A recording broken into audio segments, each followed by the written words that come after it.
ਦੋਸਤੋ ਮੇਰੀ ਅੱਜ ਦੀ ਇਸ ਵੀਡੀਓ ਰਿਪੋਰਟ ਵਿੱਚ ਮੈਂ ਗੱਲਬਾਤ ਕਰਾਂਗਾ ਨਵਾਂ ਸ਼ਹਿਰ ਅਤੇ ਹੁਸ਼ਿਆਰਪੁਰ ਦੇ ਗੈਂਗਸ ਅਤੇ ਗੈਂਗਸਟਰ ਉੱਤੇ ਬੇਸਡ ਮੇਰੀ 3 ਪਾਰਟ ਦੀ ਸੀਰੀਜ਼ ਜਿਸ ਦਾ ਅੱਜ ਪਾਰਟ ਦੂਸਰਾ ਲੈ ਕੇ ਮੈਂ ਤੁਹਾਡੇ ਸਾਹਮਣੇ ਹਾਜ਼ਰ ਹਾਂ। ਪਹਿਲੇ ਪਾਰਟ ਦੇ ਵਿੱਚ ਆਪਾਂ ਜੱਸਾ ਹੈਪੋਵਾਲ ਅਤੇ ਜੱਸਾ ਮੋਣੋਵਾਲ ਵੱਲੋਂ ਕੀਤੀ ਤੇ ਕਰਵਾਈ ਗਈ ਕਤਲ ਦੀਆਂ ਵਾਰਦਾਤਾਂ, ਡਬਲ ਮਰਡਰ ਦੀ ਤੇ ਇੱਕ ਹੋਰ ਮਰਡਰ ਦੀ ਗੱਲਬਾਤ ਕੀਤੀ ਸੀ ਤੇ ਉਸ ਰਿਪੋਰਟ ਦੀ ਲੜੀ ਦੇ ਵਿੱਚ ਅੱਜ ਦੀ ਦੂਸਰੀ ਰਿਪੋਰਟ ਹੈ। ਮੈਂ ਕਿਹਾ ਸੀ ਪਿਛਲੀ ਰਿਪੋਰਟ ਦੇ ਵਿੱਚ ਅੱਜ ਆਪਾਂ ਗੱਲ ਕਰਾਂਗੇ ਸੋਨੂ ਖੱਤਰੀ ਦੀ। ਰਾਜੇਸ਼ ਕੁਮਾਰ ਏਲੀਆਸ ਸੋਨੂ ਖੱਤਰੀ ਜੋ ਕਿ ਅਪਰਾਧ ਜਗਤ ਜਾਂ ਅੰਡਰਵਰਲਡ ਦੇ ਮਾਰਜਨਸ ਉੱਤੇ ਰਹਿ ਕੇ ਕਈ ਸਾਲ ਆਪਰੇਟ ਕਰਦਾ ਰਿਹਾ, ਜ਼ਿਆਦਾ ਲਾਈਮਲਾਈਟ ਦੇ ਵਿੱਚ ਸੁਰਖੀਆਂ ਦੇ ਵਿੱਚ ਨਹੀਂ ਆਇਆ, ਲੋ ਪ੍ਰੋਫਾਈਲ ਮੇਨਟੇਨ ਕਰਕੇ ਇਸਨੇ ਆਪਣਾ ਕੰਮਕਾਜ ਕੀਤਾ। ਲੇਕਿਨ ਪਿਛਲੇ 1.5 ਸਾਲ ਤੋਂ ਇਸ ਦੀਆਂ ਤੇ ਇਸ ਦੇ ਅਪਰਾਧਿਕ ਅੰਸਰਾਂ ਦੀਆਂ ਗਤੀਵਿਧੀਆਂ ਲਗਾਤਾਰ ਵਧੀਆਂ ਨੇ। ਕਈ ਵੱਡੀਆਂ ਹਾਈ ਪ੍ਰੋਫਾਈਲ ਕਿਲਿੰਗਸ ਪੰਜਾਬ ਦੇ ਹੁਸ਼ਿਆਰਪੁਰ, ਨਵਾਂ ਸ਼ਹਿਰ ਇਹਨਾਂ ਇਲਾਕਿਆਂ ਦੇ ਵਿੱਚ ਐਜ਼ ਲੇਟ ਐਜ਼ ਕੁਝ ਹਫ਼ਤੇ ਪਹਿਲਾਂ ਤੱਕ ਦੀਆਂ ਜਿਹੜੀਆਂ ਕਿਲਿੰਗਸ ਨੇ ਉਹ ਸੋਨੂ ਖੱਤਰੀ ਦੇ ਗੁਰਗਿਆਂ ਵੱਲੋਂ, ਉਸਦੇ ਗੈਂਗਸਟਰਾਂ ਵੱਲੋਂ ਕਰਵਾਈਆਂ ਜਾ ਰਹੀਆਂ ਨੇ। ਸੋ ਕੌਣ ਹੈ ਸੋਨੂ ਖੱਤਰੀ, ਕਿਵੇਂ ਇਸ ਦਾ ਉਭਾਰ ਹੋਇਆ? ਅੱਜ ਇਹ ਕੈਲੀਫੋਰਨੀਆ ਤੋਂ ਬੈਠ ਕੇ ਇੱਕ ਅਪਰਾਧ ਦਾ ਅਜਿਹਾ ਸਾਮਰਾਜ ਚਲਾਉਂਦਾ ਪਿਆ ਹੈ ਜਿਸ ਵਿੱਚ ਨਾ ਸਿਰਫ ਅਮਰੀਕਾ ਬਲਕਿ ਭਾਰਤ ਦੀ ਧਰਤੀ, ਪੰਜਾਬ ਦੀ ਧਰਤੀ ਉੱਤੇ ਵੀ ਇਸ ਦੇ ਆਪਰੇਟਿਵਸ ਕੰਮ ਕਰ ਰਹੇ ਨੇ। ਨਜਾਇਜ਼ ਸ਼ਰਾਬ ਤੋਂ ਲੈ ਕੇ ਡਰੱਗਸ ਦੀ ਸਮਗਲਿੰਗ ਤੱਕ ਅਜਿਹੇ ਬਹੁਤ ਸੇ ਕੰਮ ਹੈਗੇ ਨੇ ਜੋ ਕਿ ਸੋਨੂ ਖੱਤਰੀ ਬੈਠ ਕੇ ਕੈਲੀਫੋਰਨੀਆ ਤੋਂ ਮੈਨੇਜ ਕਰਦਾ ਪਿਆ ਹੈ। ਅੱਜ ਆਪਾਂ ਇਸ ਦੇ ਪੂਰੇ ਪਿਛੋਕੜ ਦੇ ਵਿੱਚ ਜਾਵਾਂਗੇ, ਲੇਕਿਨ ਆਪਣੀ ਬੀਤੀ ਰਿਪੋਰਟ ਦੇ ਵਿੱਚ ਮੈਂ ਜ਼ਿਕਰ ਕੀਤਾ ਸੀ ਮਾਰਚ 2022 ਦੇ ਵਿੱਚ ਇੱਕ ਹੋਈ ਕਤਲ ਦੀ ਘਟਨਾ ਜਿਸ ਵਿੱਚ ਮਾਰਿਆ ਗਿਆ ਸੀ ਮੱਖਣ ਕੰਗ। ਸੋ ਮੱਖਣ ਕੰਗ ਦਾ ਮਰਡਰ ਜਿਸ ਦਾ ਆਪਾਂ ਹਲਕਾ ਜਿਹਾ ਜ਼ਿਕਰ ਪਿਛਲੀ ਰਿਪੋਰਟ ਵਿੱਚ ਕੀਤਾ ਸੀ, ਅੱਜ ਉਸ ਦੀ ਵੀ ਗੱਲਬਾਤ ਕਰਾਂਗੇ। ਬਹੁਤ ਹੀ ਘੱਟ ਸਮਾਂ ਪਹਿਲਾਂ ਯਾਨੀ ਕਿ ਸਤੰਬਰ ਦੇ ਮਹੀਨੇ ਦੇ ਵਿੱਚ ਐਂਟੀ ਗੈਂਗਸਟਰ ਟਾਸਕ ਫੋਰਸ ਅਤੇ ਦੇਸ਼ ਦੀਆਂ ਕੌਮੀ ਸੁਰੱਖਿਆ ਏਜੰਸੀਆਂ ਨੂੰ ਇੱਕ ਵੱਡੀ ਕਾਮਯਾਬੀ ਮਿਲੀ। ਇੰਟੈਲੀਜੈਂਸ ਇਨਪੁਟ ਬੇਸਡ ਆਪਰੇਸ਼ਨ ਦੇ ਜ਼ਰੀਏ ਭਾਰਤ ਅਤੇ ਨੇਪਾਲ ਦੇ ਬਾਰਡਰ ਤੋਂ 3 ਕ੍ਰਿਮੀਨਲ ਗੈਂਗਸਟਰ ਫੜੇ ਗਏ। ਇਹ ਤਿੰਨੋਂ ਸੋਨੂ ਖੱਤਰੀ ਗੈਂਗ ਦੇ ਸੀ। ਜਸਕਰਨ ਜੱਸੀ ਲੋਧੀਪੁਰ, ਜੋਗਰਾਜ ਫੋਲਰੀਵਾਲ ਪਿੰਡ ਦਾ ਅਤੇ ਸੁਖਮਨਜੋਤ ਬਰਾੜ, ਇਹ ਤਿੰਨਾਂ ਦੀ ਗ੍ਰਿਫਤਾਰੀ ਤੇ ਇਸ ਤੋਂ 2 ਦਿਨ ਬਾਅਦ ਸਾਜਨ ਗਿੱਲ ਏਲੀਆਸ ਗੱਬਰ, ਇਹ 4 ਜਿਹੜੇ ਗੈਂਗਸਟਰ ਸਤੰਬਰ ਦੇ ਮਹੀਨੇ ਦੇ ਵਿੱਚ ਫੜੇ ਜਾਂਦੇ ਨੇ। ਇਹ ਸਾਰੇ ਦੇ ਸਾਰੇ ਸੋਨੂ ਖੱਤਰੀ ਗੈਂਗ ਦੇ ਯਾਨੀ ਕਿ ਸੋਨੂ ਖੱਤਰੀ ਵੱਲੋਂ ਆਪਰੇਟ ਕੀਤੇ ਜਾਣ ਵਾਲੇ ਕ੍ਰਿਮੀਨਲਸ ਹੈਗੇ ਨੇ। ਤੁਸੀਂ ਇਮੇਜਿਨ ਕਰ ਸਕਦੇ ਹੋ ਕਿ ਸੋਨੂ ਖੱਤਰੀ ਦਾ ਜਿਹੜਾ ਅਪਰਾਧ ਦਾ ਨੈਟਵਰਕ ਹੈ ਉਹ ਕਿੱਡਾ ਫੈਲਿਆ ਹੋਇਆ ਹੈ। ਇਸ ਦੇ ਬਾਰੇ ਘੱਟ ਖਬਰਾਂ, ਘੱਟ ਚਰਚਾਵਾਂ ਤੇ ਘੱਟ ਸੁਰਖੀਆਂ ਆਪਾਂ ਸੁਣੀਆਂ ਨੇ। ਮੈਂ ਆਪਣੀ ਪਿਛਲੀ ਰਿਪੋਰਟ ਵਿੱਚ ਜ਼ਿਕਰ ਕੀਤਾ ਸੀ ਕਿ ਸੋਨੂ ਖੱਤਰੀ ਦੀ ਜਿਹੜੀ ਇਨਵੋਲਵਮੈਂਟ, ਜਿਹੜੀ ਵੱਡੀ ਇਨਵੋਲਵਮੈਂਟ ਸਭ ਤੋਂ ਪਹਿਲੀ ਸਾਹਮਣੇ ਆਈ ਸੀ ਉਹ ਸੀ ਨਵਾਂ ਸ਼ਹਿਰ CIA ਉੱਤੇ ਕੁਝ ਸਾਲ ਪਹਿਲਾਂ ਹੋਇਆ ਇੱਕ ਗ੍ਰੇਨੇਡ ਹਮਲਾ ਜਿਸ ਵਿੱਚ ਕੁਝ ਅਪਰਾਧਿਕ ਅੰਸਰਾਂ ਨੇ ਜੋ ਕਿ ਹਰਵਿੰਦਰ ਸਿੰਘ ਰਿੰਦੇ ਵੱਲੋਂ ਭੇਜੇ ਗਏ ਸਨ। ਪੂਰੀ ਦੀ ਪੂਰੀ ਲੌਜਿਸਟਿਕਲ ਸਪੋਰਟ ਉਸ ਕੇਸ ਦੇ ਵਿੱਚ ਸੋਨੂ ਖੱਤਰੀ ਦੇ ਗੁਰਗਿਆਂ ਵੱਲੋਂ ਪ੍ਰੋਵਾਈਡ ਕਰਾਈ ਗਈ। ਇਹਨਾਂ ਨੇ ਕੁਝ ਹੈਂਡ ਗ੍ਰੇਨੇਡ ਨਵਾਂ ਸ਼ਹਿਰ CIA ਦੇ ਥਾਣੇ ਦੇ ਉੱਤੇ ਸਿੱਟੇ, ਜਿਸ ਤੋਂ ਬਾਅਦ ਕਿ ਇੱਕ ਬਹੁਤ ਸੰਗੀਨ ਮਾਮਲਾ, ਇੱਕ ਗੰਭੀਰ ਇਨਵੈਸਟੀਗੇਸ਼ਨ ਤੁਰੀ। ਬਾਅਦ ਦੇ ਵਿੱਚ ਸੋਨੂ ਖੱਤਰੀ ਦੀ ਇਨਵੋਲਵਮੈਂਟ ਵੀ ਹੋਈ ਤਾਂ ਇਸ ਕੇਸ ਦੇ ਵਿੱਚ ਨਵਾਂ ਸ਼ਹਿਰ CIA ਹੈਂਡ ਗ੍ਰੇਨੇਡ ਅਟੈਕ ਦੇ ਮਾਮਲੇ ਦੇ ਵਿੱਚ ਸੋਨੂ ਖੱਤਰੀ ਨੂੰ ਨਾਮਜ਼ਦ ਵੀ ਕੀਤਾ ਗਿਆ। ਲੇਕਿਨ ਪਿਛਲੇ ਕਈ ਸਾਲਾਂ ਤੋਂ ਸੋਨੂ ਖੱਤਰੀ ਵਿਦੇਸ਼ ਦੇ ਵਿੱਚ ਬੈਠਾ ਤੇ ਅੱਜ ਦੀ ਇਸ ਰਿਪੋਰਟ ਦਾ ਮਕਸਦ ਇਹ ਹੈ ਕਿ ਆਪਾਂ ਸਮਝ ਸਕੀਏ ਕਿ ਬਲਾਚੌਰ ਦਾ ਇੱਕ ਇਲੈਕਟ੍ਰੀਸ਼ੀਅਨ ਦੀ ਦੁਕਾਨ ਦੇ ਉੱਤੇ ਕੰਮ ਕਰਨ ਵਾਲਾ ਰਾਜੇਸ਼ ਕੁਮਾਰ ਏਲੀਅਸ ਸੋਨੂ ਖੱਤਰੀ ਅਪਰਾਧ ਜਗਤ ਦਾ ਐਡਾ ਵੱਡਾ ਸਰਗਨਾ ਕਿਵੇਂ ਬਣਦਾ ਹੈ। ਅੱਜ ਦੀ ਇਸ ਰਿਪੋਰਟ ਦੇ ਜ਼ਰੀਏ ਆਪਾਂ ਸਮਝਣ ਦੀ ਕੋਸ਼ਿਸ਼ ਇਹ ਵੀ ਕਰਨੀ ਹੈ ਕਿ ਰਾਜੇਸ਼ ਕੁਮਾਰ ਏਲੀਅਸ ਸੋਨੂ ਖੱਤਰੀ ਬਲਾਚੌਰ ਦੇ ਇੱਕ ਇਲੈਕਟ੍ਰੀਸ਼ੀਅਨ ਜਿਸ ਦਾ ਨਾਂ ਸ਼ਾਇਦ ਗੋਪੀ ਇਲੈਕਟ੍ਰੀਸ਼ੀਅਨ ਸੀ, ਉਸ ਦੀ ਦੁਕਾਨ ਉੱਤੇ ਇਲੈਕਟ੍ਰੀਸ਼ੀਅਨ ਦਾ ਕੰਮ ਕਰਨ ਵਾਲਾ ਸਾਧਾਰਨ ਵਿਅਕਤੀ ਅਪਰਾਧ ਜਗਤ ਦਾ ਸਰਗਨਾ ਬਣ ਜਾਂਦਾ ਹੈ, ਅਪਰਾਧ ਦੀਆਂ ਵੱਡੀਆਂ ਵਾਰਦਾਤਾਂ ਵਿੱਚ ਇਨਵੋਲਵ ਹੋ ਜਾਂਦਾ ਹੈ। ਇਸ ਵਕਤ ਦੀ ਸਥਿਤੀ ਇਹ ਹੈ ਕਿ ਇਹ ਇੱਕ ਇੰਟਰਨੈਸ਼ਨਲ ਲੈਵਲ ਦਾ ਕ੍ਰਾਈਮ ਸਿੰਡੀਕੇਟ ਹੈਂਡਲ ਕਰਦਾ ਪਿਆ ਹੈ। ਖਬਰਾਂ ਸੁਰਖੀਆਂ ਨਹੀਂ ਇਸਨੇ ਬਟੋਰੀਆਂ, ਚਰਚਾਵਾਂ ਦੇ ਵਿੱਚ ਨਹੀਂ ਰਿਹਾ, ਲੇਕਿਨ ਲੋ ਪ੍ਰੋਫਾਈਲ ਰੱਖਦੇ ਹੋਏ ਇੱਕ ਬੜਾ ਵੱਡਾ ਨੈਟਵਰਕ ਇਸ ਦਾ ਅੱਜ ਕੰਮ ਕਰਦਾ ਪਿਆ ਹੈ। ਤੇ ਪਿਛਲੇ 10-12 ਦਿਨਾਂ ਦੌਰਾਨ 2 ਵੱਡੀਆਂ ਵਾਰਦਾਤਾਂ ਜਿਸ ਦਾ ਜ਼ਿਕਰ ਮੈਂ ਆਪਣੀ ਪਿਛਲੀ ਰਿਪੋਰਟ ਵਿੱਚ ਜੱਸਾ ਹੈਪੋਵਾਲ ਦੀਆਂ ਵਾਰਦਾਤਾਂ ਦੀ ਸ਼ਕਲ ਦੇ ਵਿੱਚ ਕੀਤਾ ਸੀ ਤੇ ਉਸ ਤੋਂ ਪਹਿਲਾਂ ਅੱਗੇ ਪਿੱਛੇ ਵੀ ਬਹੁਤ ਸੀਆਂ ਅਜਿਹੀਆਂ ਘਟਨਾਵਾਂ ਨੇ ਜੋ ਕਿ ਸੋਨੂ ਖੱਤਰੀ ਵੱਲੋਂ ਹੀ ਕਰਵਾਈਆਂ ਗਈਆਂ। ਸੋ ਅੱਜ ਆਪਾਂ ਸਮਝਣ ਦੀ ਕੋਸ਼ਿਸ਼ ਕਰਦੇ ਹਾਂ ਕਿ ਸੋਨੂ ਖੱਤਰੀ ਕਿੱਥੋਂ ਸ਼ੁਰੂ ਹੁੰਦਾ ਹੈ ਤੇ ਕਿੱਥੇ ਤੱਕ ਪਹੁੰਚਦਾ ਹੈ। ਜਿਵੇਂ ਕਿ ਮੈਂ ਪਹਿਲਾਂ ਜ਼ਿਕਰ ਕੀਤਾ ਕਿ ਬਲਾਚੌਰ ਦੇ ਇੱਕ ਇਲੈਕਟ੍ਰੀਸ਼ੀਅਨ ਦੀ ਦੁਕਾਨ ਉੱਤੇ ਸੋਨੂ ਖੱਤਰੀ ਇਲੈਕਟ੍ਰੀਸ਼ੀਅਨ ਦਾ ਕੰਮ ਕਰਦਾ ਸੀ। ਇਹ ਦੁਕਾਨ ਜੋ ਕਿ ਇੱਕ ਤਰੀਕੇ ਦਾ ਨੋਡਲ ਪੁਆਇੰਟ ਬਣ ਚੁੱਕਾ ਸੀ, ਇੱਥੇ ਮੁੰਡਿਆਂ ਦਾ ਆਣਾ ਜਾਣਾ, ਅਪਰਾਧਿਕ ਅੰਸਰਾਂ ਦਾ ਵੀ ਆਣਾ ਜਾਣਾ ਸੀ। ਦੱਸਿਆ ਜਾਂਦਾ ਕਿ ਇੱਥੋਂ ਦੇ ਇੱਕ ਸਥਾਨਕ ਪਿੰਡ ਦੇ ਵਿੱਚ 2 ਪਰਿਵਾਰਾਂ ਦਾ ਆਪਸੀ ਝਗੜਾ ਸੀ, ਜਿਹੜੀ ਝਗੜਿਆਂ ਜਾਂ ਲੜਾਈਆਂ ਦੇ ਚੱਕਰਾਂ ਦੇ ਵਿੱਚ ਮੁੰਡਿਆਂ ਨੂੰ ਇਸ ਦੁਕਾਨ ਤੋਂ ਲਿਜਾਣ ਦਾ ਸਿਲਸਿਲਾ ਸ਼ੁਰੂ ਹੋਇਆ। ਸੋਨੂ ਖੱਤਰੀ ਨੇ ਵੀ ਇਹਨਾਂ ਲੜਾਈਆਂ ਦੇ ਵਿੱਚ ਜਾਣਾ ਸ਼ੁਰੂ ਕੀਤਾ। ਸੋਨੂ ਖੱਤਰੀ ਤੇ ਉਸਦੇ ਨਾਲ ਦਾ ਜਿਹੜਾ ਪੂਰਾ ਦਾ ਪੂਰਾ ਗਰੁੱਪ ਨਵਾਂ ਸ਼ਹਿਰ ਹੁਸ਼ਿਆਰਪੁਰ ਦੇ ਏਰੀਆ ਦੇ ਵਿੱਚ ਐਕਟਿਵ ਸੀ। ਉਸ ਦੇ ਵਿੱਚ ਇੱਕ ਹੋਰ ਅੰਸਰ ਸੀ, ਉਸ ਦਾ ਨਾਮ ਸੀ ਸੁਖਜਿੰਦਰ ਬਾਬਾ, ਜੋ ਇਸ ਵਕਤ ਪੰਜਾਬ ਦੇ ਵਿੱਚ ਹੀ ਬੇਸਡ ਹੈ ਤੇ ਇਸ ਵਕਤ ਸੋਨੂ ਖੱਤਰੀ ਦੀ ਹਿੱਟ ਲਿਸਟ ਉੱਤੇ ਹੈ। ਸੋ ਆਪਸ ਦੇ ਵਿੱਚ ਸੁਖਜਿੰਦਰ ਬਾਬੇ ਤੇ ਸੋਨੂ ਖੱਤਰੀ ਦੀ ਚੰਗੀ ਸਾਂਝ ਵੀ ਉਹਨਾਂ ਦਿਨਾਂ ਦੇ ਵਿੱਚ ਜਾਂ ਉਹਨਾਂ ਸਮਿਆਂ ਦੇ ਵਿੱਚ, ਸਾਲਾਂ ਦੇ ਵਿੱਚ ਦੱਸੀ ਜਾਂਦੀ ਹੈ। ਹੁਣ ਦੱਸਿਆ ਇਹ ਜਾਂਦਾ ਹੈ ਕਿ ਸੋਨੂ ਖੱਤਰੀ ਪਹਿਲੀ ਵਾਰ ਵਿਦੇਸ਼ ਦੇ ਵਿੱਚ ਜਾਂਦਾ ਹੈ 2005 ਤੋਂ ਬਾਅਦ। ਬੈਲਜੀਅਮ ਅਤੇ ਯੂਰਪ ਦੇ ਕੁਝ ਹੋਰ ਮੁਲਕਾਂ ਦੇ ਵਿੱਚ ਰਹਿਣ ਮਗਰੋਂ 8-10 ਸਾਲ ਦਾ ਸਮਾਂ ਵਿਦੇਸ਼ ਦੇ ਵਿੱਚ ਬਿਤਾਉਣ ਮਗਰੋਂ ਸੋਨੂ ਖੱਤਰੀ ਵਾਪਸ ਆਇਆ। ਸੋਨੂ ਖੱਤਰੀ ਦਾ ਨਵਾਂ ਸ਼ਹਿਰ, ਜਲੰਧਰ, ਹੁਸ਼ਿਆਰਪੁਰ ਦੁਆਬੇ ਦੇ ਇਲਾਕੇ ਦੇ ਵਿੱਚ ਆਰਗੇਨਾਈਜ਼ਡ ਕ੍ਰਾਈਮ ਦੇ ਵਿੱਚ ਐਂਟਰੀ ਦਾ ਇਹੀ ਸਮਾਂ ਸੀ। 2014 ਤੋਂ ਬਾਅਦ ਸੋਨੂ ਖੱਤਰੀ ਦੀ ਇਨਵੋਲਵਮੈਂਟ ਵਧੀ। ਇੱਥੇ ਬਿੰਨੀ ਗੁੱਜਰ ਅਤੇ ਹੈਪੋ ਪੰਡਤ ਨਾਂ ਦੇ ਦੋ ਹੋਰ ਗੈਂਗਸਟਰਾਂ ਦਾ ਜ਼ਿਕਰ ਆਉਂਦਾ ਹੈ। ਇੱਕ ਬਹੁਤ ਹੀ ਘੱਟ ਉਮਰ ਦੇ ਵਿੱਚ ਆਪਣੇ ਇੱਕ ਪਰਿਵਾਰਿਕ ਝਗੜੇ ਦੇ ਕਾਰਨ ਇੱਕ ਕਤਲ ਕਰਨ ਵਾਲਾ, 16 ਸਾਲ ਦੀ ਉਮਰ ਦੇ ਵਿੱਚ ਕਤਲ ਕਰਨ ਵਾਲਾ ਬਿੰਨੀ ਗੁੱਜਰ ਇਸ ਵਕਤ ਜੇਲ੍ਹ ਦੇ ਵਿੱਚ ਹੈ। ਇੱਕ ਬਹੁਤ ਲੰਮਾ ਸਮਾਂ ਜਦ ਤੱਕ ਬਿੰਨੀ ਗੁੱਜਰ, ਜੋ ਕਿ ਅੱਜ ਤੱਕ ਜੇਲ੍ਹ ਵਿੱਚ ਹੈ, ਤੇ ਹੈਪੋ ਪੰਡਤ ਜੇਲ੍ਹ ਦੇ ਵਿੱਚੋਂ ਬੈਠ ਕੇ ਆਪਣਾ ਨਾਜਾਇਜ਼ ਕਾਰੋਬਾਰ ਚਲਾਉਂਦੇ ਨੇ ਤੇ ਬਾਹਰ ਇਹਨਾਂ ਦਾ ਕਾਰੋਬਾਰ ਸਾਂਭਣ ਵਾਲਾ ਸੋਨੂ ਖੱਤਰੀ ਹੁੰਦਾ ਹੈ। ਬੇਸਿਕਲੀ ਸੋਨੂ ਖੱਤਰੀ ਇਹਨਾਂ ਦਾ ਇੱਕ ਹੈਂਡਲਰ ਹੁੰਦਾ ਹੈ। ਇਲੈਕਟ੍ਰੀਸ਼ੀਅਨ ਤੋਂ ਸਰਗਨਾਵਾਂ ਦਾ, ਗੈਂਗਸਟਰ ਦਾ ਹੈਂਡਲਰ ਸੋਨੂ ਖੱਤਰੀ ਬਣ ਚੁੱਕਾ ਹੁੰਦਾ ਹੈ। ਸਮਗਲਿੰਗ, ਨਾਜਾਇਜ਼ ਸ਼ਰਾਬ ਦੇ ਕਾਰੋਬਾਰ ਤੇ ਹੋਰ ਮਾੜੇ ਚੰਗੇ ਕੰਮ ਧੰਦਿਆਂ ਦੀ ਸਮਝ ਉਸ ਨੂੰ ਆ ਚੁੱਕੀ ਹੁੰਦੀ ਹੈ। ਇਹੀ ਕਾਰਨ ਸੀ ਕਿ ਸੋਨੂ ਖੱਤਰੀ ਨੇ ਆਉਣ ਵਾਲੇ ਸਾਲਾਂ ਦੇ ਵਿੱਚ ਕਾਫੀ ਕੰਮ ਕੀਤਾ। ਮੈਂ ਜ਼ਿਕਰ ਕੀਤਾ ਸੁਖਜਿੰਦਰ ਬਾਬੇ ਦਾ, ਜਿਸ ਦੇ ਨਾਲ ਇਸ ਦੀ ਆਪਸ ਦੀ ਚੰਗੀ ਅੰਡਰਸਟੈਂਡਿੰਗ ਸੀ। ਇਹ ਇਨਫੈਕਟ ਇੱਕ ਹੀ ਗਰੁੱਪ ਸੀ, ਲੇਕਿਨ ਸਾਲ 2019 ਦੇ ਆਸ-ਪਾਸ ਆ ਕੇ ਆਪਸ ਦੇ ਵਿੱਚ ਇਹਨਾਂ ਦੇ ਵਖਰੇਵੇਂ ਹੁੰਦੇ ਨੇ, ਯਾਨੀ ਕਿ ਦੋਵੇਂ ਗੁੱਟ ਅਲੱਗ ਹੋ ਜਾਂਦੇ ਨੇ। ਸੁਖਜਿੰਦਰ ਬਾਬਾ, ਮੱਖਣ ਕਾਂਗ ਤੇ ਉਸ ਦੇ ਨਾਲ ਦੇ ਕੁਝ ਹੋਰ ਸਾਥੀ ਕੁਝ ਮਤਭੇਦਾਂ ਦੇ ਚੱਲਦੇ ਅਲੱਗ ਹੋ ਜਾਂਦੇ ਨੇ ਰਾਜੇਸ਼ ਕੁਮਾਰ ਸੋਨੂ ਖੱਤਰੀ ਤੋਂ। ਸੋਨੂ ਖੱਤਰੀ ਦੱਸਿਆ ਜਾਂਦਾ ਕਿ ਨਜਾਇਜ਼ ਸ਼ਰਾਬ ਦੇ ਕਾਰੋਬਾਰ ਦੇ ਨਾਲ ਨਸ਼ੇ ਦੀ ਤਸਕਰੀ ਦੇ ਵਿੱਚ ਵੀ ਇਸ ਇਲਾਕੇ ਦੇ ਵਿੱਚ ਇਨਵੋਲਵ ਹੋ ਚੁੱਕਾ ਸੀ। ਡਿਫਰੈਂਸਿਸ ਦੇ ਇਹ ਵੀ ਕਾਰਨ ਸੀ, ਲੇਕਿਨ ਇਹਨਾਂ ਇਲਾਕਿਆਂ ਦੇ ਵਿੱਚ ਕਾਲਜਾਂ ਦੀ ਪ੍ਰਧਾਨੀਆਂ ਨੂੰ ਲੈ ਕੇ, ਯਾਨੀ ਕਿ ਜਿਹੜਾ ਕਾਲਜ ਦਾ ਪ੍ਰਧਾਨ ਲਾਣਾ ਹੈ, ਉਸ ਗੱਲਬਾਤ ਨੂੰ ਲੈ ਕੇ ਵੀ ਕੁਝ ਮਤਭੇਦਾਂ ਦੀ ਗੱਲਬਾਤ ਆਉਂਦੀ ਹੈ, ਜਿਸ ਦੇ ਕਾਰਨ ਇਹਨਾਂ ਦੋਵਾਂ ਗੁੱਟਾਂ ਦੀ ਆਪਸ ਦੇ ਵਿੱਚ ਤਲਖੀ ਵਧੀ 2019 ਤੋਂ ਬਾਅਦ। ਲੇਕਿਨ ਇਸ ਤੋਂ ਪਹਿਲਾਂ ਸਾਰੇ ਦੇ ਸਾਰੇ ਇਕੱਠੇ ਕੰਮ ਕਰਦੇ ਰਹੇ ਸੀ।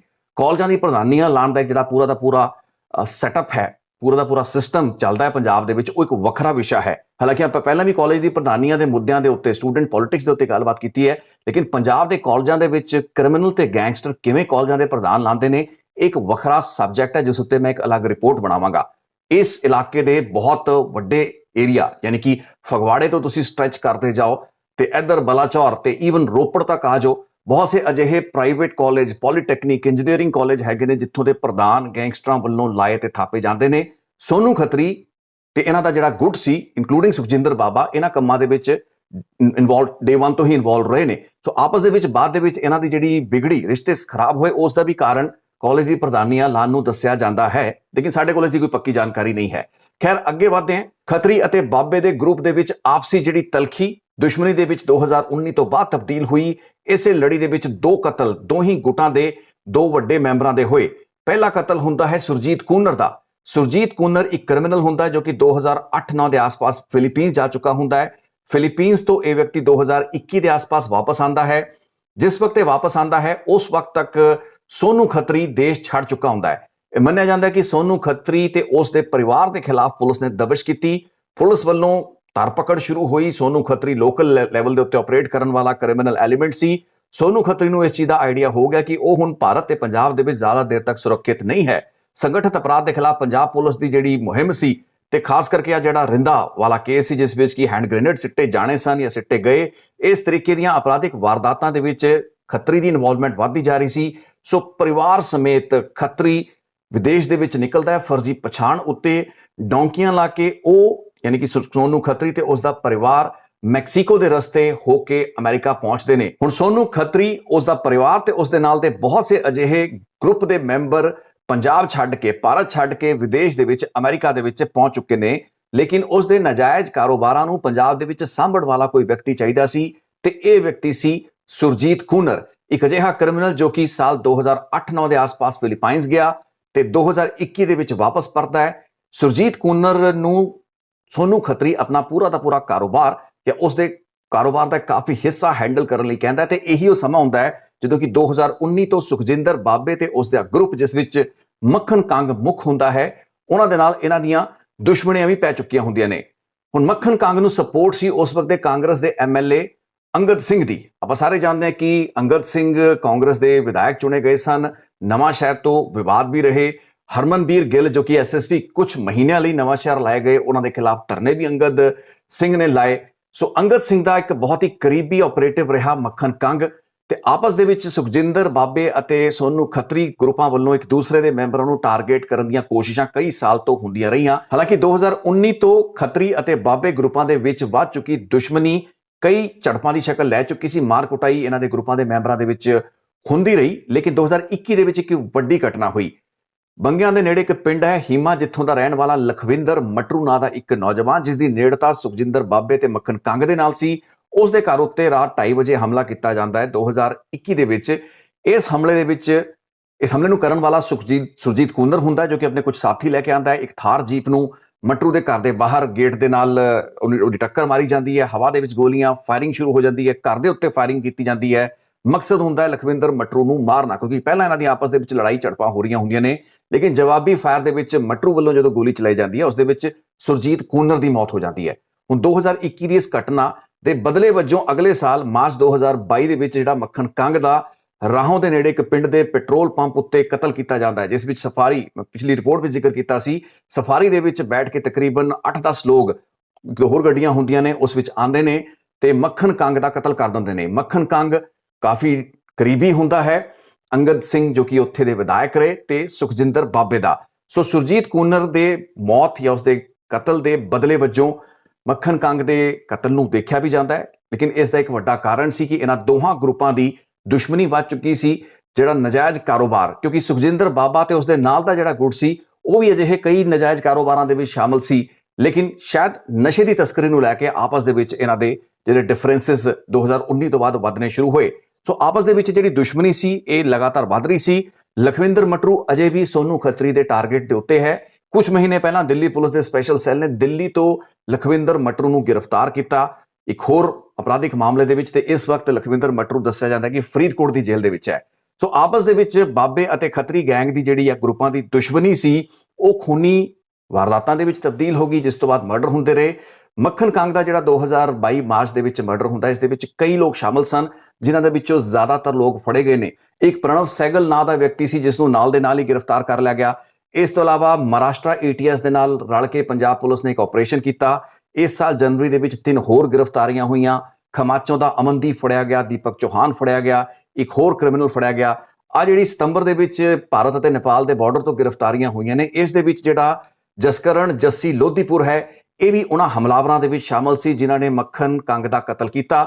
ਤੇ ਜੱਸਾ ਹੈਪੋਵਾਲ ਦਾ ਮੈਂ ਜ਼ਿਕਰ ਕਰ ਚੁੱਕਿਆ ਹਾਂ, ਉਹ ਵੀ ਉਸ ਗੱਡੀ ਦੇ ਵਿੱਚ ਮੌਜੂਦ ਸੀ, ਉਸ ਹਮਲੇ ਦੇ ਵਿੱਚ ਮੌਜੂਦ ਸੀ ਤੇ ਅਜੇ ਤੱਕ ਐਬਸਕੌਂਡਿੰਗ ਹੈ। ਮੱਖਣ ਕੰਗ ਮਰਡਰ ਕੇਸ ਦੇ ਜ਼ਿਆਦਾਤਰ ਜਿਹੜੇ ਮੁਲਜ਼ਮ ਹੈਗੇ ਨੇ, ਉਹਨਾਂ ਨੂੰ ਕਾਬੂ ਕਰ ਲਿਆ ਗਿਆ ਹੈ। ਜੱਸਾ ਹੈਪੋਵਾਲ, ਜੋ ਕਿ ਮੱਖਣ ਕੰਗ ਦੇ ਕਤਲ ਤੋਂ ਬਾਅਦ ਵੀ ਹੋਰ ਬਹੁਤ ਸੰਗੀਨ ਵਾਰਦਾਤਾਂ ਨੂੰ ਅੰਜਾਮ ਦੇ ਚੁੱਕਿਆ ਹੈ। ਇਸੇ ਅਕਤੂਬਰ ਦੇ ਮਹੀਨੇ ਦੇ ਵਿੱਚ 3 ਲੋਕਾਂ ਨੂੰ ਕਤਲ ਕਰ ਚੁੱਕਿਆ ਹੈ। ਉਸ ਦੀ ਭਾਲ ਸ਼ਿੱਦਤ ਦੇ ਨਾਲ ਨਵਾਂ ਸ਼ਹਿਰ, ਹੁਸ਼ਿਆਰਪੁਰ ਤੇ ਜਲੰਧਰ ਪੁਲਿਸ ਨੂੰ ਇਸ ਵਕਤ ਹੋਣੀ ਚਾਹੀਦੀ ਹੈ। ਅਪੈਰੈਂਟਲੀ ਪੁਲਿਸ ਉਸ ਨੂੰ ਡੈਸਪਰੇਟਲੀ ਲੱਭਦੀ ਵੀ ਪਈ ਹੈ। ਸੋ ਇਹ ਹੈ ਸੋਨੂ ਖੱਤਰੀ ਦਾ ਗੈਂਗ। ਸੋਨੂ ਖੱਤਰੀ ਆਪਣੇ ਯਾਰਾਂ ਦੋਸਤਾਂ ਲਈ ਬਹੁਤ ਹੀ ਵਫਾਦਾਰ ਮੰਨਿਆ ਜਾਂਦਾ ਹੈ। ਇਹੀ ਕਾਰਨ ਹੈ ਕਿ ਉਸਨੇ ਆਪਣੇ ਨਾਲ ਆਪਣੇ ਇਲਾਕੇ ਦੇ ਵਿੱਚ ਬਹੁਤ ਸੇ ਅਜਿਹੇ ਲੋਕ ਜੋ ਕਿ ਕ੍ਰਿਮੀਨਲ ਵਾਰਦਾਤਾਂ ਦੇ ਵਿੱਚ ਸਨ, ਜਿਨ੍ਹਾਂ ਦੇ ਕ੍ਰਿਮੀਨਲ ਮੁਕੱਦਮੇ ਸਨ, ਪਰਚੇ ਸਨ, ਉਹਨਾਂ ਦੇ ਕੇਸ ਫਿੱਟ ਨਹੀਂ ਸਨ ਕਿ ਉਹ ਕਿਸੇ ਵੀ ਤਰੀਕੇ ਦੇ ਨਾਲ ਵਿਦੇਸ਼ ਟਰੈਵਲ ਕਰ ਸਕਣ। ਲੇਕਿਨ ਇਹਨਾਂ ਦੇ ਹੱਥ ਕੋਈ ਨਾ ਕੋਈ ਅਜਿਹੀ ਚਾਬੀ ਲੱਗੀ, ਕੋਈ ਅਜਿਹਾ ਟਰੈਵਲ ਏਜੰਟ ਲੱਗਿਆ ਜੋ ਕਿ ਇਹਨਾਂ ਨੂੰ ਫਰਜ਼ੀ ਦਸਤਾਵੇਜ਼ਾਂ ਦੇ ਉੱਤੇ ਪਾਸਪੋਰਟ ਬਣਾ ਦਿੰਦਾ ਹੈ। ਜਾਲੀ ਪਛਾਣ ਦੇ ਤਹਿਤ ਇਹ ਲੋਕ ਅਸਲੀ ਪਾਸਪੋਰਟ ਬਣਾ ਕੇ ਵਿਦੇਸ਼ਾਂ ਦੇ ਵਿੱਚ ਪਹੁੰਚਦੇ ਨੇ। ਮੈਕਸੀਕੋ ਦੇ ਜ਼ਰੀਏ ਜਾਂ ਕਈ ਹੋਰ ਮੁਲਕਾਂ ਤੋਂ ਹੁੰਦਿਆਂ ਹੋਇਆਂ ਇੱਕ ਪ੍ਰੋਪਰ ਰੂਟ ਹੈ ਜਿਸ ਦੇ ਜ਼ਰੀਏ ਇਹ ਲੋਕ ਅਮਰੀਕਾ ਜਾ ਰਹੇ ਨੇ। ਅਮਰੀਕਾ ਦੇ ਵਿੱਚ ਸੋਨੂ ਖੱਤਰੀ ਦੱਸਿਆ ਜਾਂਦਾ ਕਿ ਦਰਜਨਾਂ ਦੀ ਗਿਣਤੀ ਦੇ ਵਿੱਚ ਅਜਿਹੇ ਲੋਕ ਹੈਗੇ ਨੇ ਜੋ ਕਿ ਸੋਨੂ ਖੱਤਰੀ ਦੇ ਉੱਤੇ ਨਿਰਭਰ ਕਰਦੇ ਨੇ। ਉਹ ਲੋਕ ਜੋ ਕਿ ਨਵਾਂ ਸ਼ਹਿਰ, ਹੁਸ਼ਿਆਰਪੁਰ, ਜਲੰਧਰ ਦੇ ਇਲਾਕਿਆਂ ਤੋਂ ਗਏ ਹੋਏ ਨੇ। ਜੇ ਗੱਲ ਸੋਨੂ ਖੱਤਰੀ ਦੀ ਕ੍ਰਿਮੀਨਲ ਅਲਾਈਨਮੈਂਟ ਦੀ ਕਰ ਲਈ ਜਾਏ, ਮੈਂ ਪਹਿਲਾਂ ਦੱਸਿਆ ਕਿ ਬਿੰਨੀ ਗੁਜਰ ਅਤੇ ਹੈਪੋ ਪੰਡਤ ਦੇ ਨਾਲ ਇਸ ਦੀ ਅਲਾਈਨਮੈਂਟ ਸੀ, ਜੋ ਕਿ ਅੱਗੇ ਜੱਗੂ ਭਗਵਾਨਪੁਰੀ ਦੇ ਨਾਲ ਜੁੜੇ ਹੋਏ ਸਨ। ਸੋ ਜੱਗੂ ਭਗਵਾਨਪੁਰੀਆ ਤੇ ਲਾਰੈਂਸ ਬਿਸ਼ਨੋਈ ਕਾਫੀ ਲੰਮਾ ਸਮਾਂ ਪੰਜਾਬ ਦੇ ਵਿੱਚ ਇਕੱਠੇ ਕੰਮ ਕਰਦੇ ਰਹੇ ਨੇ। ਘਟਨਾਵਾਂ, ਵਾਰਦਾਤਾਂ, ਇਹਨਾਂ ਦੇ ਗੈਂਗਸ ਦੀ ਅਲਾਈਨਮੈਂਟ ਇਕੱਠੀ ਰਹੀ ਹੈ। ਸੋ ਸੋਨੂ ਖੱਤਰੀ, ਜੱਗੂ ਭਗਵਾਨਪੁਰੀਏ ਅਤੇ ਲਾਰੈਂਸ ਬਿਸ਼ਨੋਈ ਦੋਹਾਂ ਗੈਂਗਸ ਦੇ ਨਾਲ ਲਿੰਕਡ ਹੈ। ਤੇ ਇਸ ਵਕਤ ਮੰਨਿਆ ਜਾ ਸਕਦਾ ਹੈ ਕਿ ਅਮਰੀਕਾ ਦੇ ਵਿੱਚ ਲਾਰੈਂਸ ਬਿਸ਼ਨੋਈ ਦੇ ਜਿਹੜੇ ਕ੍ਰਿਮੀਨਲਸ ਹੈਗੇ ਨੇ ਜਾਂ ਗੋਲਡੀ ਬਰਾੜ, ਉਹਨਾਂ ਦੇ ਨਾਲ directly Sonu Khatri in touch ਹੋ ਸਕਦਾ ਹੈ। ਇਸ ਚੀਜ਼ ਦੀ ਪੂਰੀ ਸੰਭਾਵਨਾ ਹੈ ਕਿਉਂਕਿ ਕਾਫੀ ਲੰਬਾ ਚੌੜਾ ਨੈਟਵਰਕ ਅਮਰੀਕਾ ਦੇ ਵਿੱਚ ਵੀ ਸੋਨੂ ਖੱਤਰੀ ਦੇ ਖੜਾ ਕਰਨ ਦੀਆਂ ਖਬਰਾਂ ਲਗਾਤਾਰ ਮਿਲਦੀਆਂ ਪਈਆਂ ਨੇ। ਇਹੀ ਚੀਜ਼ਾਂ ਭਾਰਤੀ ਜਾਂਚ ਏਜੰਸੀਆਂ ਨੂੰ ਹੋਰ ਵੀ ਪਰੇਸ਼ਾਨ ਕਰ ਰਹੀਆਂ ਨੇ। ਇੱਕ ਪਾਸੇ ਅਮਰੀਕਾ ਦੇ ਵਿੱਚ ਇੱਕ ਅਪਰਾਧ ਦਾ ਨੈਟਵਰਕ ਜੋ ਕਿ ਸੋਨੂ ਖੱਤਰੀ ਖੜਾ ਕਰਦਾ ਪਿਆ ਹੈ, ਤੇ ਦੂਸਰੇ ਪਾਸੇ ਪੰਜਾਬ ਦੇ ਵਿੱਚ ਉਸ ਦੇ ਗੁਰਗਿਆਂ, ਉਸ ਦੇ ਕ੍ਰਿਮੀਨਲਸ ਵੱਲੋਂ ਲਗਾਤਾਰ ਅਪਰਾਧ ਦੀਆਂ ਜਿਹੜੀਆਂ ਵਾਰਦਾਤਾਂ ਕੀਤੀਆਂ ਜਾ ਰਹੀਆਂ ਨੇ, ਉਸ ਸਿਲਸਿਲੇ ਦੇ ਵਿੱਚ ਕੋਈ ਵੀ ਕਮੀ ਵੇਖੀ ਨਹੀਂ ਜਾ ਰਹੀ ਹੈ।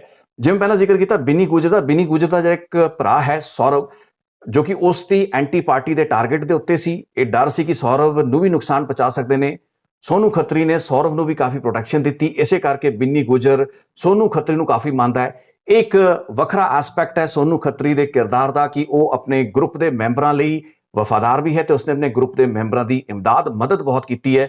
ਇਹੀ ਕਾਰਨ ਹੈ ਕਿ ਆਪਣੇ ਜ਼ਿਆਦਾ ਤੋਂ ਜ਼ਿਆਦਾ ਮੈਂਬਰਾਂ ਨੂੰ, ਯਾਨੀ ਕਿ ਆਪਣੇ ਨਾਲ ਜੁੜੇ ਹੋਏ ਉਹ ਲੜਕੇ ਜੋ ਕਿ ਕਿਸੇ ਨਾ ਕਿਸੇ ਤਰੀਕੇ ਦੇ ਨਾਲ ਕਿਸੇ ਨਾ ਕਿਸੇ ਪਰਚੇ ਅਪਰਾਧਿਕ ਵਾਰਦਾਤ ਦੇ ਵਿੱਚ ਇਨਵੋਲਵ ਹੈਗੇ ਨੇ, ਉਹਨਾਂ ਨੂੰ ਇਹਨਾਂ ਫਰਜ਼ੀ ਡੁਪਲੀਕੇਟ ਪਛਾਣਾਂ ਦੇ ਉੱਤੇ ਡੌਂਕੀਆਂ ਦੇ ਜ਼ਰੀਏ ਉਹ ਅਮਰੀਕਾ ਦੇ ਵਿੱਚ ਸੱਦ ਰਿਹਾ ਹੈ। ਹੁਣ ਅਮਰੀਕਾ ਦੇ ਵਿੱਚ ਇਸ ਦੀਆਂ ਕੀ ਗਤੀਵਿਧੀਆਂ ਨੇ, ਇਸ ਬਾਰੇ ਹਜੇ ਕੋਈ ਜ਼ਿਆਦਾ ਜਾਣਕਾਰੀ ਕਲੀਅਰ ਨਹੀਂ ਮਿਲ ਪਾਈ ਹੈ। ਲੇਕਿਨ ਆਉਣ ਵਾਲੀ ਮੇਰੀ ਅਗਲੀ ਰਿਪੋਰਟ ਪਾਰਟ 3, ਜਿਸ ਦੇ ਵਿੱਚ ਕਿ ਮੈਂ ਅਮਰੀਕਾ ਤੇ ਖਾਸ ਕਰਕੇ ਕੈਲੀਫੋਰਨੀਆ ਸਟੇਟ ਉੱਤੇ ਥੋੜਾ ਜਿਹਾ ਫੋਕਸ ਕਰਾਂਗਾ, ਉਸ ਵਿੱਚ ਆਪਾਂ ਗੱਲ ਕਰਾਂਗੇ ਕਿ ਕੈਲੀਫੋਰਨੀਆ, ਦੇਖੋ ਪੰਜਾਬ ਤਾਂ ਕੈਲੀਫੋਰਨੀਆ ਨਹੀਂ ਬਣ ਪਾਇਆ, ਚਾਹੇ ਉਹ ਵਿਨੋਦ ਖੰਨਾ ਸੀ ਜੋ ਕਿ ਕਹਿੰਦਾ ਸੀ ਮੈਂ ਗੁਰਦਾਸਪੁਰ ਨੂੰ ਕੈਲੀਫੋਰਨੀਆ ਬਣਾਵਾਂਗਾ, ਸੁਖਬੀਰ ਬਾਦਲ ਕਹਿੰਦਾ ਸੀ ਕਿ ਮੈਂ ਪੰਜਾਬ ਨੂੰ ਕੈਲੀਫੋਰਨੀਆ ਬਣਾਵਾਂਗਾ। ਪੰਜਾਬ ਤਾਂ ਕੈਲੀਫੋਰਨੀਆ ਨਹੀਂ ਬਣਿਆ, ਲੇਕਿਨ ਕੈਲੀਫੋਰਨੀਆ ਪੰਜਾਬ ਦਾ ਗੈਂਗਲੈਂਡ ਬਣਦਾ ਜਾ ਰਿਹਾ ਹੈ। ਅਗਲੀ ਰਿਪੋਰਟ ਦੇ ਵਿੱਚ ਇਸ ਫਿਨੋਮੀਨਨ ਨੂੰ ਐਗਜ਼ਾਮਿਨ ਕਰਨ ਦੀ ਕੋਸ਼ਿਸ਼ ਕਰਾਂਗੇ।